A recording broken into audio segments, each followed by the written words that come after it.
பாடல் 1733. அத்திசைக்கு உள்ளே அமர்ந்தன ஆறு அங்கம். இது முதலடியில் சொல்கிறார்.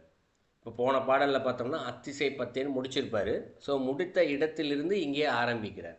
அப்போ அத்திசை அப்படின்ற வார்த்தை வந்துச்சுன்னா எத்திசை அப்படின்னா 10 திசையுமே இந்த இடத்துல சொல்கிறார். அத்திசை என்று சொல்வது 10 திசையையும் இங்கு சேர்த்து தான் சொல்கின்றார். 10 திசைகளுக்கும் உள்ளே அமர்ந்தன 6 அங்கம் அப்படின்னு சொல்கிறார். 6 அங்கம் என்று சொல்லப்படுவது எது இங்கே அப்படின்னா, நம்முடைய சான்றோர்களுக்கு இதை சில வார்த்தைகளை கொடுத்து குறிப்புகள் கொடுத்திருக்கிறார்கள். என்ன அப்படின்னா, வேதங்கள் இருக்கின்றது, இதை 4 வேதங்கள் இருக்கின்றது என்று 4ஆக பிரித்து கொடுத்திருப்பார்கள். ஆனால் அந்த வேதத்தினுடைய கூறுகள் என்று இங்கு 6 அங்கங்கள் இருக்கிறது. ஏன்னா உலகம் படைக்கப்பட்டது வேதத்தின் வடிவாக. வேதம் ஏற்கனவே ரூல்ஸ் அண்ட் ரெகுலேஷன் தான் வேதம். நம்ம பல முறை படிச்சிட்டோம். எப்படி உலகம் படைக்கப்பட்டது, எப்படி உலகம் இயங்க வேண்டும் என்பதை எப்படி ஒரு கம்ப்யூட்டரில் நம்ம சாஃப்ட்வேர் ரெடி பண்ணி இது இப்படி தான் வேலை செய்யணும், ஃபங்க்ஷன் பண்ணணும்னு செட் பண்ணி வச்சுட்டா போதும். ஸோ மிஷின்லாம் தானாக ஓட ஆரம்பிச்சிடும். ஏன் நம்ம ஒன்றுமே பண்ண வேண்டாம். அந்தமாரி நீங்கள் பார்த்துருப்போம் யூடியூப்பில் இல்லையா. ஒரு பொருள் தயாரிக்கிறதா இருந்தால் ஒன்றுமே செய்ய மாட்டாங்க. ஒரு சுவிட்சை மட்டும் ஆன் பண்ணுவாங்க, அதுவே எல்லா வேலையும் செஞ்சுட்டு பாக்கெட்டை வெளியில் கொண்டு வந்து தள்ளிடும், தானாகவே இயங்குறது மாதிரி இந்த உலகத்துக்கும் ஒரு ஃபங்க்ஷன் ரெடி பண்ணி வச்சுட்டார். அதுதான் இந்த இடத்துல வேதம் அப்படின்னு சொல்லுவோம். இது 6 அங்கங்களாக இருக்கின்றது என்று நம்முடைய சான்றோர்கள் குறித்து வச்சுருக்காங்க. 4 பகுதிகள், அது 6 பகுதிகளாக இருக்கின்றது. அதற்கு என்னென்ன வார்த்தைகள் பெயர்கள் கொடுக்கப்பட்டிருக்கு அப்படின்னா, சிற்சை, வியாகரணம், சந்தம், ஜோதிடம், நிருத்தம், கல்பம். இந்த ஒரு 6 வார்த்தையை நமக்கு இங்கே கொடுத்துருக்காங்க. இதற்கு என்ன பொருள் அப்படின்னு தேடி பார்த்தோம்னா, முதலில் சிற்சை. சிற்சை என்றால் என்ன? வேதத்தின் சத்தத்தை பற்றி சொல்வது. வேதம் என்பது சத்தத்தினால் ஆனது, அது எழுத்து கிடையாது. வேதம் என்று சொல்லப்படுவது சான்ஸ்கிரிட்னு சொல்லுவாங்க. ஆனால் இப்போ நம்ம ஒரு சான்ஸ்கிரிட்னு சொல்லிக்கிட்டு இருக்கோம் இல்லையா, இது கிடையாது. இதற்கு எழுத்து உண்டு. ஆனால் அதை சந்த் அப்படின்னு ஒரு வார்த்தை பயன்படுத்துவாங்க. சந்த் அந்த வார்த்தை அந்த சத்தத்தின் வடிவால் இருக்கு இல்லையா. ஸ்ருதி அப்படிம்பாங்க. ஸ்ருதின்றது வேறங்கையாது. அதனால் அதற்கு முன்பே சந்த் அப்படின்னு ஒரு வார்த்தை சொல்லுவாங்க. சந்த் என்றால் அந்த ஒரு சத்தம் ஒன்று இருக்கும், அதற்கு எழுத்தே கிடையாது அப்படின்னு சொல்லுவாங்க. ஸ்ருதி எந்த இடத்துல வருதுன்னு எனக்கு தற்காமல் இப்போ ஞாபகம் இல்லை. பட் இங்கே வேதத்திற்கு சந்த், அந்த சந்த் என்ற மொழியில் இருப்பதாகத்தான் உங்களுக்கு சொல்லப்படும். ஆனால் இன்றைக்கெல்லாம் சில விஷயங்கள் மைண்டில் ரெக்கார்ட் பண்ணிட்டாங்க. அது சமஸ்கிருதத்தில் தான் வேதங்க சமஸ்கிருதத்தில் தான் இருக்குதுன்னு. இப்போ இருக்க சமஸ்கிருதத்தில் ஏன் அப்படி இருக்குதுன்னு சொல்கிறாங்கன்னா, அதை தான் உங்களுக்கு எழுத்துக்களாக கொடுத்துருக்கிறார்கள் புத்தகத்தில். அதனால் வேதம்லாம் சமஸ்கிருதத்தில் இருக்குது அப்படின்னு சொல்கிறாங்க. ஏன்னா அதில் தான் முதல்ல இப்போ எழுதப்பட்டது, வேறு மொழியில் எழுதப்படல, ஒரு மொழியில் எழுதப்பட்டது. அதை சமஸ்கிருதம் அப்படின்னு தான் சொல்கிறோம். ஆனால் சமஸ்கிருதம் என்பது வெறும் சத்த வடிவம் தான். அந்த சத்தத்தை நம்மளால் எழுதியே வைக்க முடியாது. உதாரணத்துக்கு பலமுறை நான் சொல்லியிருக்கேன், ஒரு கிளியோடைய சத்தத்தையோ ஒரு விலங்கினுடைய சத்தத்தையோ நம்மால் எழுதி அடுத்தவருக்கு புரிய வைக்க முடியாது. நம்ம சத்தத்தை கொடுத்து தான் இது போல் இருக்கும் என்று சொல்லி புரிய வைக்க முடியுமே தவிர்த்து வார்த்தையால் எப்படி எழுதினாலும் அதை புரிய வைக்கவே முடியாது. அதுபோல் இருக்கக்கூடிய சத்தத்தில் தான் அந்த வேதங்கள் இருக்கிறது. அதன் வடிவாகத்தான் இந்த உலகமே இயங்கி கொண்டு இருக்கின்றது. அந்த ரூல்ஸ் அண்ட் ரெகுலேஷன் தான் நீங்கள் எந்த வேலையும் செய்ய வேணாம். தானாக சூரியன் வரும், தானாக மறைஞ்சி போகும், தானாக நீர் ஆவியாக போகும், அதுவாக மேகமாக போகும், அதுவாக திருப்பி மழையாக பெய்யும். இந்த இடத்துல இயங்கிக் கொண்டே இருக்கும். இந்த இடத்துல உலகம் அதுபோல் தன்னிச்சையாக இயங்கிக் கொண்டே இருக்கும். அந்த சத்தத்தை பற்றி சொல்வது தான் இந்த இடத்துல சிற்சை அப்படின்னு சொல்லுவாங்க. ஒன்று. இரண்டாவது வியாகரணம். வியாகரணம் என்று சொல்லப்படுவது, இப்போ உலகம் படைக்கப்பட்டாச்சு, வேதங்களுடைய இதுவாக படைக்கப்பட்டாச்சு. அதற்குள்ளே புரிய வைப்பதற்காக பலவித இலக்கணங்கள்னு சொல்லுவாங்க. வியாகரணம்னா நேரடியாக பொருள் பார்க்கும்போது சொற்களின் இலக்கணத்தை ஆராய்வது அப்படின்னு பொருள். இப்போ நம்ம தமிழ் மொழி அப்படின்னு எடுத்துக்கிட்டோம்னா, உலகம் படைக்கப்பட்ட போது அந்த சத்தம் ஒன்று வெளிச்சம், சத்தம் வெளிச்சத்தினால படைக்கப்பட்டதுன்னு சொல்லுவோம். அந்த சத்தத்தை உங்களுக்கு வேதமுடைய மொழியாகவும் வைக்கப்பட்டது. இந்த வெளிச்சம் என்று சொல்லப்படுவதாக நம்முடைய தமிழ் மொழியாக வைக்கப்பட்டது. ஏன்னா வெளிச்சம் என்ன, ஒரு பொருள் இருக்குது, பார்த்தா தெரியும், அதான் வெளிச்சம். நமக்கு முன்னாடி இருட்டுன்னு ஒன்று இருந்துச்சுன்னா ஒரு பொருளுமே தெரியாது. வெளிச்சம் அந்த பொருள் மீது பட்டால் தான், ஆமாம் இந்த இடத்துல ஒரு டேபிள் இருக்குது, இங்கே ஒரு சுவர் இருக்குது, இங்கே பாட்டில் இருக்குது, ஏதோ ஒன்று நம்மளால் சொல்ல முடியும். அப்போ ஒரு முறை தெரிந்து கொள்வதற்கு ஒன்று சத்தத்தின் வழிவாக நம்மால் தெரிந்து கொள்ள முடியும். இன்னொன்று வார்த்தைகள், எழுத்து இருந்துச்சுன்னா இந்த செல்லும் வழி அப்படின்னு போட்டிருந்தாங்கன்னா, ஆமாம் அந்த செல்லும் வழின்னு போட்டிருக்கு, அப்போ நம்ம இந்த பக்கம் போகணுன்ற ஒரு கருத்தை பார்த்து தெரிஞ்சுக்கிறோம் இல்லையா. பார்த்து தெரிந்து கொள்வது இந்த இடத்துல வெளிச்சம். அப்போ சும்மா இவங்க தெரிஞ்ச வார்த்தையெல்லாம் அவங்களுக்கு விருப்பப்பட்ட வார்த்தையெல்லாம் கொடுக்கல. அதற்கு ஒன்று இலக்கணம் என்று ஒன்றை வகைப்படுத்தப்பட்டிருக்கிறது. இப்போ நான் உதாரணத்துக்கு பலமுறை சொல்லியிருக்கலாம், நம்ம உடம்புல இருக்க ஒரு ஒரு பொருளுக்கு ஒரு ஒரு வார்த்தைக்கும் காரண பெயர் என்று ஒன்று இருக்கும். நம்ம பயன்படுத்துகின்ற தமிழ் சொல் அத்தனைக்கும் ஏதோ ஒரு காரண பெயர் ஒன்று எழுத்திற்கே இருக்குது. இலக்கணம் நம்ம பலமுறை சொல்லியிருக்கல, கா என்றால் ஏன் அந்த வார்த்தை வருது, வீக்கே அந்த வார்த்தை வருது, இப்படி பலமுறை சொல்லியிருக்கேன். வேறு என்பதற்கெல்லாம் பொருள் சொல்லியிருக்கோம் இல்லையா, அந்த மாதிரி இதெல்லாம் இலக்கணங்களை பற்றி சொல்வது. அதான் இந்த இடத்துல வியாகரணம் அப்படின்னு கொடுக்கப்படுது. அடுத்து சந்தம்.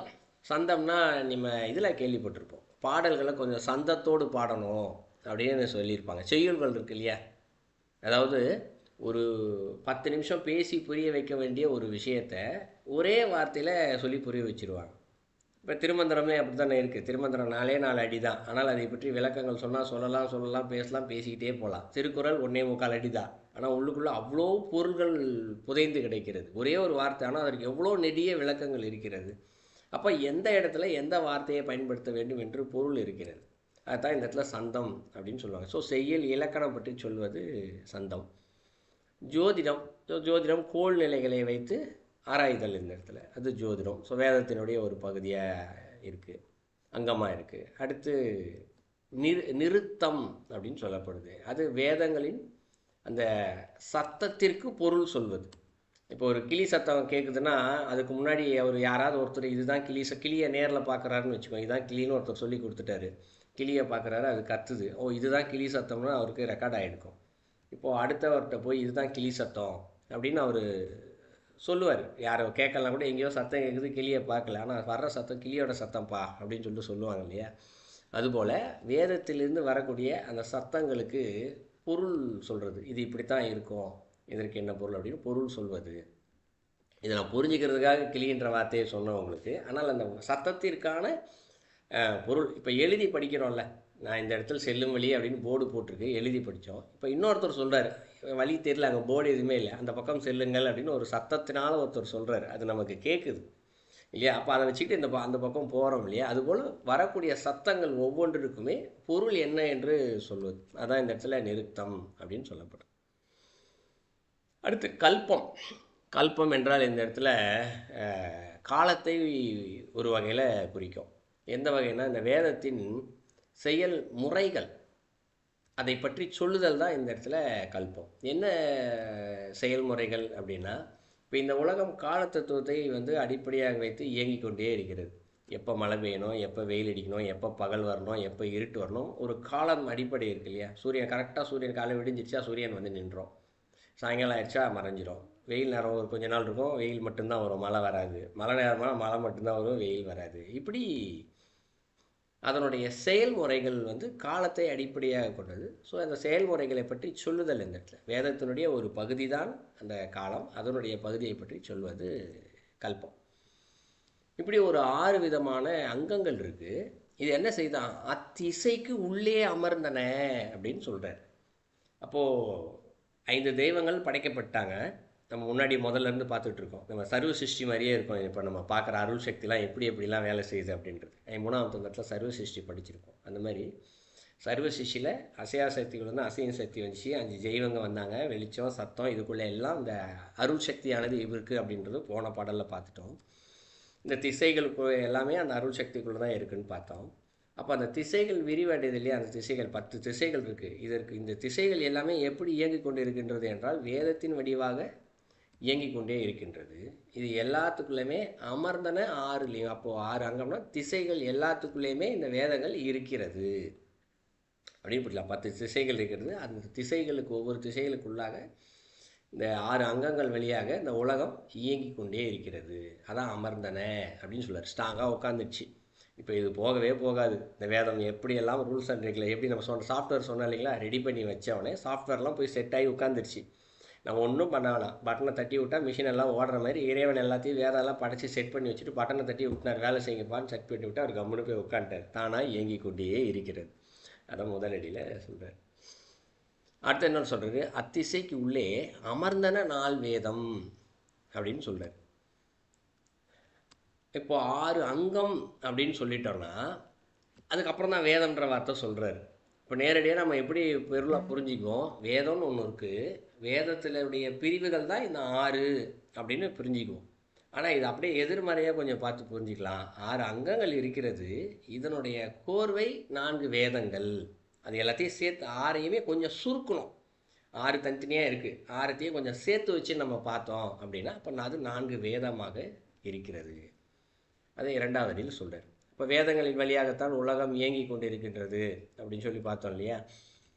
எப்படி 5 தொழில்களிலும் சராசரியாக அந்த அருள் தொழில் நடந்து கொண்டே இருக்கும், மறைத்தல் தொழிலும் இருக்கும். 5 தொழில்களையும் மறைத்தல் தொழிலும் ஏதோ ஒரு இடத்துல இருக்கும். ஏன்னா இறைவன் அருள் இப்போ நம்ம கிடைச்சிக்கிட்டு தான் இருக்குது, ஆனால் நமக்கு தெரியலையே. ஏன்னா மறைத்தல் தொழிலும் அங்கே கொஞ்சம் இருக்கிறது. ஸோ 5 தொழில்களுக்கும் ஒன்றை ஒன்று சார்ந்து சரிசமமாக சென்று கொண்டிருப்பது போல் இந்த வேதத்தினுடைய அங்கங்களும் இந்த வேதம் 4 வேதங்களுக்குள்ளே அடங்கி இருக்கிறது. 4 வேதங்கள் வழியாக இந்த உலகம் இயங்கி கொண்டிருக்கிறது. ஸோ அதனால் இந்த இடத்துல அதையும் சொல்கிறாரு, அமர்ந்தன 4 வேதம் அப்படின்னு சொல்கிறார். அடுத்தது அத்திசைக்கு உள்ளே அமர்ந்த சரிதையோடு அப்படின்னு சொல்கிறார்.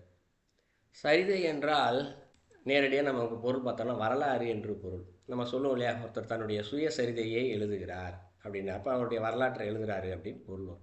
ஆனால் இந்த இடத்துல சரிதை என்றால் சரியை என்றும் ஒரு பொருள் இருக்கிறது. நம்ம 5வது தந்திரத்தில் படிச்சிருப்போம். சரியை, கிரியை, யோகம், ஞானம் அப்படின்னு சொல்லிட்டு ஒரு 4 விஷயம் படிச்சிருப்போம். ஸோ அப்போது இந்த உலகம் படைக்கப்பட்டு விட்டது, உயிர்களெல்லாம் படைக்கப்பட்டு விட்டது, அருள் தொழில் 5 தொழில்களும் நடந்து கொண்டே இருக்கிறது, இந்த உலகமே வேதங்கள் வழியாக இயங்கி கொண்டே இருக்கிறது. அப்போ இயக்கத்தில் மக்களும் தங்களுடைய கர்மாக்களை, வினைகளை தீர்க்க ஆசைகளை அனுபவித்து கொண்டு சென்று கொண்டே இருக்கிறார்கள். இவங்க என்னதான் அனுபவிச்சுக்கணும், திருப்பி இவங்க எப்படி இறைவன்கிட்ட போகிறது? இயக்கங்களுக்குள்ளே தான் அவர்களும் இருக்கிறார்கள் என்றால் அப்போ இயக்கம் எப்படி சொல்லுதோ அப்படி தான் அந்த மனுஷன் இயங்கி ஆகணும். அவன் தனிச்சையாக செயல்பட முடியாது என்ற ஒரு பொருள் வருகிறது இல்லையா. மிஷின் ஒரு சக்கரம் சுற்றிக்கிட்டே இருந்துச்சுன்னா சக்கரத்தை போய் ஒருத்தர் பிடிச்சிட்டானா அது எப்படி சுற்றுதோ அப்போ இவனுடைய கையும் அதுக்கேற்ற மாதிரி சுற்றிக்கிட்டே தான் இருக்கணும் இந்த இடத்துல. ஆனால் என்ன சொல்கிறார் இந்த இடத்துல, சரிதையோடு அப்படிங்கிறார். அப்போ சரிதை என்று ஒன்று மட்டும் சொல்லவில்லை, அதனோடு அப்படின்னு சொல்லிவிட்டார். அப்போ அதனோடு என்றால் எதனோடு அப்படின்னு ஒரு கேள்வி வருது. அப்போ தான் நமக்கு மீதி இருக்க மார்க்கங்கள் இங்கே தெரிகிறது. பக்தி மார்க்கம், சரியே என்பது பக்தி மார்க்கம். ஸோ கிரியை என்பது கர்மயோகம். அப்புறம் யோக மார்க்கம் வருகிறது, தெரியும் யோக மார்க்கம். அப்புறம் ஞான மார்க்கம். அப்போ 4 மார்க்கங்களில் மீதி 3 மார்க்கங்களும் இந்த சரியையோடு அப்படி ஓடுன்றாலே அதோடு ஒளிந்திருக்கிறது. அப்போ 4 மார்க்கங்களும் இங்கே உலகை படைக்கப்பட்டு விட்டது. அப்போ இந்த 4 மார்க்கங்களின் வழியாக யார் இந்த உலகத்தில் தங்களுடைய ஆசைகளை, வினைகளை தீர்க்க வந்தார்களோ இதை சரியாக அவர்கள் பயன்படுத்தும் போது அப்போது இந்த ஒரு சாஃப்ட்வேர் ஒன்று ரெடி பண்ணி வச்சு இயக்கிக்கிட்டே இருக்குது அப்படின்னு சொன்னோம் இல்லையா. அப்போ நமக்கும் ஏற்கனவே படைக்கப்பட்டுருச்சு, நீ இதெல்லாம் அனுபவிச்சுட்டு வாப்பான்னு சொல்லிட்டு பிறந்துட்டு வந்து அனுப்பிச்சி விட்டாங்க. அப்போ நம்ம வாட்டுக்கு மிஷின் மாதிரி வந்த வேலையை செஞ்சுட்டு நம்ம திருப்பி போயிருந்துக்கலாம். ஆனால் நம்மக்கிட்ட எக்ஸ்ட்ரா ஒன்று கொடுத்துருக்காரு, பக்தி மார்க்கம், கர்மயோகம், ஞான யோகம், யோக மார்க்கம்னு ஏதோ ஒன்று கொடுத்துட்டாரு.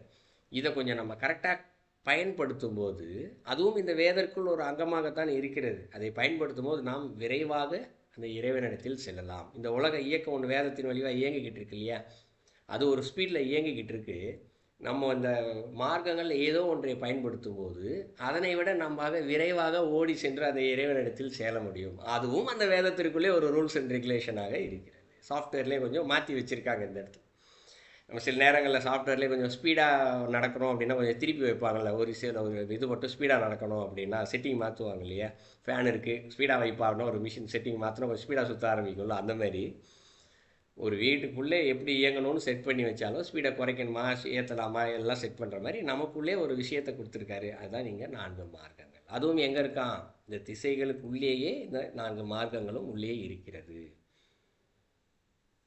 அத்திசைக்கு உள்ளே அமைந்த சமயமே அப்படின்னு சொல்லி முடிக்கிறார். இங்கே சமயம் என்று சொல்லப்படுவது ஒரு புத்த சமயமோ, இந்து சமயமோ, இஸ்லாமோ, கிறிஸ்தவமோ, இந்த சமயங்கள் என்பது அது கிடையாது. அது மனிதனால் பின்பாக அறியாமையினால் உள்ள மனிதனால் அந்த வார்த்தைகள் பயன்படுத்தி இதெல்லாம் உருவாக்கப்பட்டு கற்பிக்கப்பட்டது. ஆனால் சமயம் என்று சொன்னால் வழி என்று பொருள். ஒரு இடத்திலிருந்து இன்னொரு இடத்திற்கு செல்வதற்கான பாதை வழி தெரியாமல் ஒருத்தர் இருக்கிறாரு. அவருக்கு சொல்லி கொடுத்து அவர் கற்றுக்கொண்டு அந்த பாதையில் சென்று சார் எங்கு சேர வேண்டுமோ அந்த இடத்தில் ஒருத்தருக்கு போகிறார் இல்லையா. இது இந்த ப்ராசஸாக சமயம். இந்த இடத்துல இது திருமந்திரத்திலே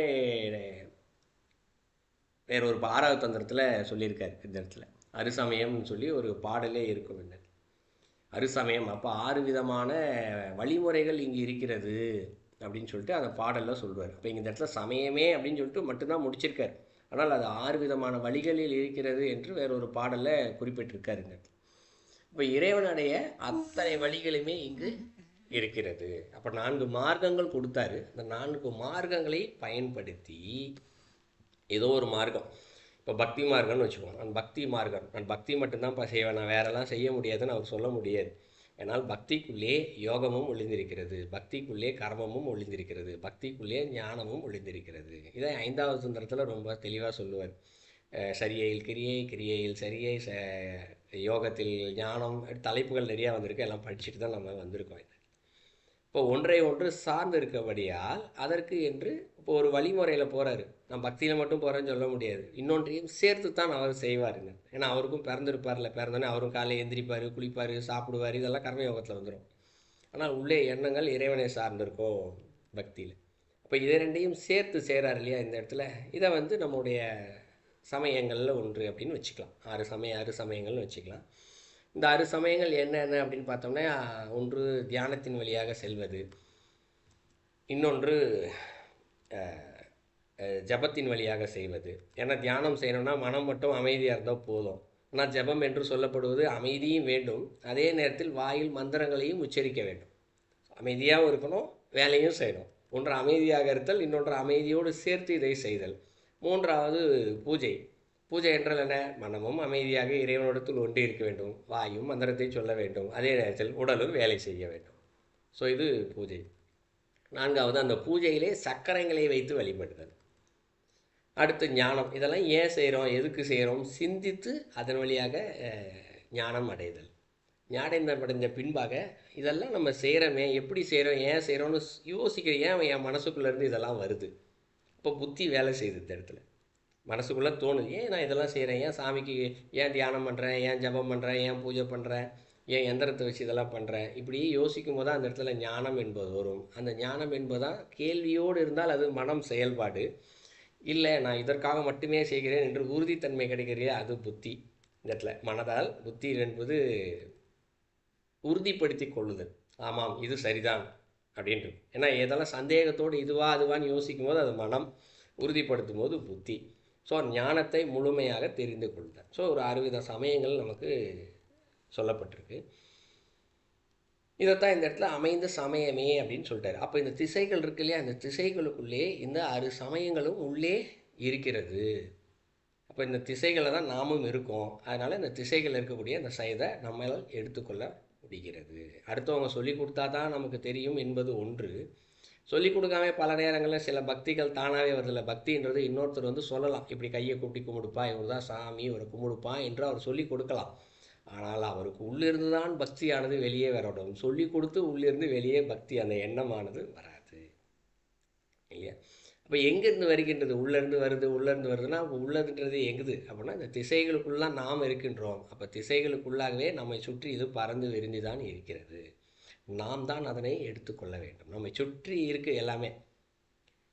திசைகள் இருக்குது. கண்ணு கட்டின தூரம் வரைக்கும் வெற்றிடம் தானேப்பா இருக்குது, என் கண்ணுக்கு தெரியலையேப்பா அப்படின்னு சொன்னால் அதை உணர்தலால் பெற்றுக்கொள்ளுதல். நம்ம மேலே காற்று பட்டுச்சுன்னா ஆமாம் காற்றா இருக்குது அப்படின்னு ஒரு உணர்ந்ததுனால சொல்கிறோம் இல்லையா. அதுபோல் இறைவன் அடையக்கூடிய அத்தனை சூட்சங்களும் இந்த திசைகளுக்குள்ளே இருக்கிறது. அதைத்தான் 4வது சொல்கிறார், இந்த திசைகளுக்கு உள்ளே அமைந்த சமயமே அப்படின்னு சொல்கிறார்.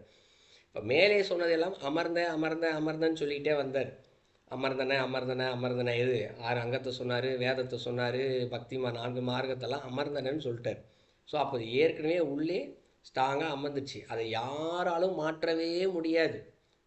உலக இயக்கத்தையோ அதனுடைய செயல்பாடுகளையோ எதுவும் மாற்ற முடியாது, தன்னிச்சையாக செயல்பட்டு கொண்டே தான் இருக்கும். ஆனால் இந்த சமயம் என்று சொல்ல இடத்துல மட்டும் அமைந்த அப்படின்ற வார்த்தையை பயன்படுத்த, அமர்ந்தன்னு சொல்ல மாட்டார். ஏன் அப்படின்னா உள்ளே அமர்ந்திருக்கு இல்லையா 3 விஷயம்.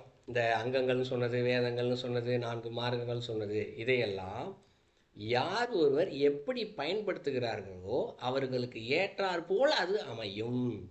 யார் ஒருத்தர் பக்தி நிறைய பக்தி ஒருத்தருக்கு இருக்குது அப்படின்னா அவருக்கு ஏற்றார் போல் அந்த மேலே சொல்லப்பட்ட 3 சொன்னோம் இல்லையா, அந்த அங்கம் வேதம் சரியன்னு சொன்னோம் இல்லையா, சரி இதெல்லாம் அவர்களுக்கு அதிகமாக பயன்படுத்துபவர்களுக்கு அதிகமாக அது பயன்படும். அதை பயன்படுத்தாதவர்களுக்கு அது பயன்படவே பயன்படாது. ஸோ இதுதான் 4வது அடியில் கொஞ்சம் அதான் அமைந்தன்ற வார்த்தையை பயன்பட்டார், புரிஞ்சுக்க. இப்போ 4 அடிக்கும் சேர்த்து பொருள் பார்த்தோம் என்றால், இந்த அருள் சக்தியானது இந்த திசைகளுக்கு 10 திசைகளிலும் அது பறந்து விரிக்கின்று இருக்கின்றது. இந்த 10 திசைகளுக்குள்ளே 6 அங்கங்கள் இருக்கின்றது, அதுவும் அந்த அருள் சக்தியினாலே இருக்கின்றது. அதே 10 திசைக்குள்ளே 4 வேதங்கள் இருக்கின்றது, அதுவும் இந்த அருள் சக்தியினாலே இருக்கின்றது. அதே 10 திசைகளில் இங்கு சரியை, கிரியை, யோகம், ஞானம் என்று சொல்லப்படுகின்ற 4 மார்க்கங்களும் இருக்கிறது, அதுவும் அந்த அருள் சக்தியாலே இருக்கின்றது. அப்போ அருள் சக்தியினால் இந்த நம்ம அமர்ந்து இருக்கக்கூடிய இடத்திலிருந்து சுற்றி 8 திசை, மேலே கீழே மொத்தம் 10 திசை. இந்த 10 திசைகளிலும் இவ்வளவு அருளானது இங்கு கொட்டி கிடக்கின்றது. யார் எவ்வளவு வேண்டுமோ அதை தங்களது சமயம் என்று சொல்லக்கூடிய அந்த இறைவன் அடையக்கூடிய வழிமுறைகளால் அவர்கள் அதை எடுத்துக்கொண்டு பயன்படுத்தினால், அவர்கள் எவ்வளவு பயன்படுத்தி கொள்கிறார்களோ அதற்கேற்றவாறு அவர்கள் அந்த இறைவனிடத்தில் சென்று அடைவார்கள்.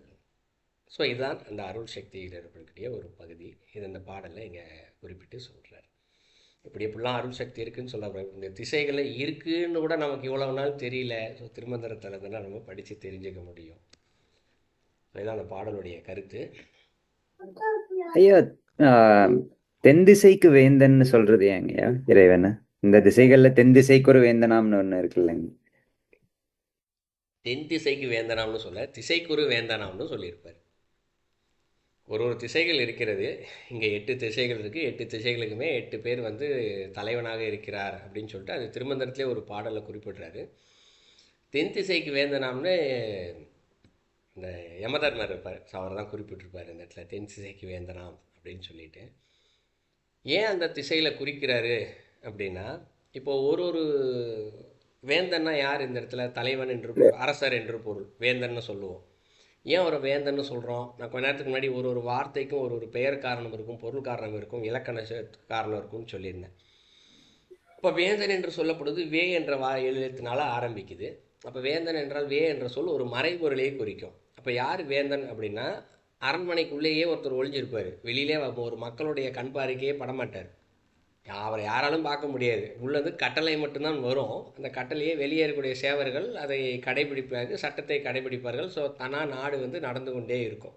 ஸோ இதற்கு பேர் தான் வேந்தன். அரசர் வெளியிலே வரலை, உள்ளுக்குள்ளே இருக்காரா, அவர் பேர் வேந்தன் என்று இருக்கும். அப்போ தென் திசைக்கு வேந்தனம்னா, தென் திசைக்கு 8 திசைகள் இருக்காங்க, 8 திசைக்கு ஒரு தெய்வங்கள் இருக்காங்க அவங்களுக்கு. அவர்கள் இருப்பது அந்த திசையில் நமக்கு தெரியவில்லை. ஆனால் அவர்கள் என்ன பண்ணுறாங்க, உள்ளே இருந்து கொண்டு அந்த திசைக்கான தங்களது செயலை செய்து கட்டளை இட்டு கொண்டே இருக்கின்றார்கள். ஸோ அதான் இப்போ உதாரணத்துக்கு யமதர்மர் என்ன சொல்லுவோம்னா, தர்மத்திற்கு ஒரு ரூபமாக அவரை சொல்லுவாங்க இல்லைங்களா? அப்போ இந்த உலகம் தர்மத்தின் வழியாக இயங்கி கொண்டே இருக்கிறது. ஏன் இது நடந்தால் இது நடக்கும் என்பது தர்மம். இந்த இடத்துல ஒரு இடத்துல நல்லா மக்கள் தர்மத்தோடு வாழ்கிறாங்க, பொய் சொல்லாமல் ஏமாற்றாமல் வாழ்கிறாங்க அப்படின்னா அந்த ஊரில் உணவிற்கு பஞ்சம் இருக்காது, விவசாயம் செழித்தோங்கும், மழை நல்லா வரும், மக்கள் மகிழ்ச்சியோடு இருப்பார்கள். அப்போ இதனை செய்தால் இது நடக்கும் என்ப ஒரு விதி இருக்கு இல்லையா? அதே அந்த ஊரில் இருக்க மக்கள் தவறு செய்து கொண்டு மரங்கள் செடிகளை வளர்க்காமல் அவர்கள் விருப்பத்துக்கு தவறு செய்து கொண்டு வாழ்ந்தால் அந்த ஊரில் செழிப்பு இருக்காது. இது நம்ம மகாபாரத்தில் படிச்சிருப்போம். ஸோ பஞ்சபாண்டவர்கள் எங்கே இருக்கிறார்களோ அவர்கள் தர்மத்தின்படி வாழ்வார்கள், அப்போ அந்த ஊர் செழிப்பாக இருக்கும்னு ஒரு சில வார்த்தைகள் வரும். இந்த இருக்கும், அதை வச்சு தேடி கண்டுபிடிப்பாங்க அந்த வனவாசத்தில் இருக்கும்போது இல்லைங்களா? அப்போ இது எப்படி நடைபெறுகின்றது என்றால், அந்த வேந்தன் என்று சொல்லப்படுவோர் அந்த திசையிலிருந்து இந்த தர்மத்தை வழிநடத்தி செல்கிறார், வழிநடத்திக்கிட்டே இருப்பார். அவர் 8 திசைகளும் 8 பேர் இருக்காங்க, அதற்கு தங்களுடைய செயலை செய்து கொண்டே இருக்கிறார்கள். ஒருத்தர் தர்மத்தை நிலைநிறுத்துவார், மீதி இருக்கவங்க ஒருத்தரும் தங்களுக்கான செயல்கள் என்னவோ அந்த செயல்களை செய்வார்கள். ஸோ அப்படி இந்த உலகம் இயங்கி கொண்டே இருக்கும். நம்ம இது பார்ப்போம் இல்லையா, ஒரு அரசாங்கம் என்றால் நமக்கு எடுத்தோன்னே இப்போ இந்தியான்னு எடுத்துக்கோமே, ஜனாதிபதி இருப்பாங்க, அவங்களுக்கு அடுத்து பிரதமர் இருப்பார், அவங்களுக்கெல்லாம் அமைச்சர்கள்னு இருப்பாங்க, அவங்களுக்கெல்லாம் திரு மாநிலம் ஒன்று இருக்குது, அப்புறம் மாநிலத்தில் ஒரு முதலமைச்சர், அமைச்சர், அப்புறம் அவங்களுக்குலாம் ஐஏஎஸ், அவங்களுக்கு ஒரு அசிஸ்டண்ட்டு, அப்புறம் கலெக்டரு இல்லையா, அப்புறம் ஒரு காவல்துறை, அப்படின்னு மேலேருந்து கீழே வரைக்கும் பார்த்திங்கன்னா எல்லாம் ஒரு சங்கிலி பிணைப்பு போல் வந்துக்கிட்டே இருக்கும் இல்லைங்களா? அதுபோல் இங்கே மேலே அல்டிமேட்டாக இருக்கிறது அசியாசக்தி இறைவன் தான். அவர்கிட்டருந்து ஒரு சங்கிலி பிணைப்பாக ஒன்றொன்றாக வந்து கொண்டே இருக்கிறது. இது புரியறதுக்காக சொன்னேன். பட் உலகத்தில் இருக்க என்ன விஷயம்னா, ஒருத்தருக்கு அடுத்தவருக்கு ஒரு பவர் கொஞ்சம் கம்மியாக இருக்கும். அது கீழே இருக்கவர் பவர் கொஞ்சம் கம்மி. கடைசியில் வரும்போது கடைநிலை தொழிலாளி ஒருத்தர் இருப்பார், அரசாங்க ஊழியராக தான் இருப்பார். அவருக்கும் ஜனாதிபதிக்கும் பார்த்தீங்கன்னா ஏணி வச்சாலும் பதவியிலையோ சம்பளத்திலேயோ எதுவுமே ஈடு இணை இருக்காது. ஆனால் இந்த இடத்துல என்ன சொல்கிறாரு, எல்லாம் சரிசமமாக அப்படின்ற ஒரு வார்த்தை நம்ம பாட்டில் படித்தோம் இல்லைங்களா? ஒப்பு அப்படின்னு ஒரு ஆகின்ற அப்படின்னு படித்தோம், ஒப்புன்னு படித்தோம் இல்லையா? எல்லாம் சரிசமம், முதல் நிலையிலேருந்து கடைநிலை சாதாரண ஒரு புழு கொண்டு அதற்குள்ளேயே இறைவன் இருக்கின்றார். அசையா சக்திக்கு இணையானதாக அது இருக்கின்றது. ஆனால் நாம் மாயையில் இருப்பதனால் அது நமக்கு தெரிவதில்லை. அதை ஒரு புழுவாகவே நம்ம இங்கே பார்க்குறோம். சரிங்களா? நன்றிங்க. நல்லது. இது கொஞ்சம் புரிஞ்சுக்கிறதுக்கு கஷ்டம்தான். அது 8 தெய்வங்களுக்கும் இதுபோல் 8 செயல்கள் இருக்குது. ஒன்றொன்னா பிரித்து பிரித்து பார்த்தோம்னா அது ஒரு பெரிய விளக்கமாக இருக்கும். நேரம் கிடைக்கும் போது ஒரு நாள் அதை வச்சு படிப்போம்.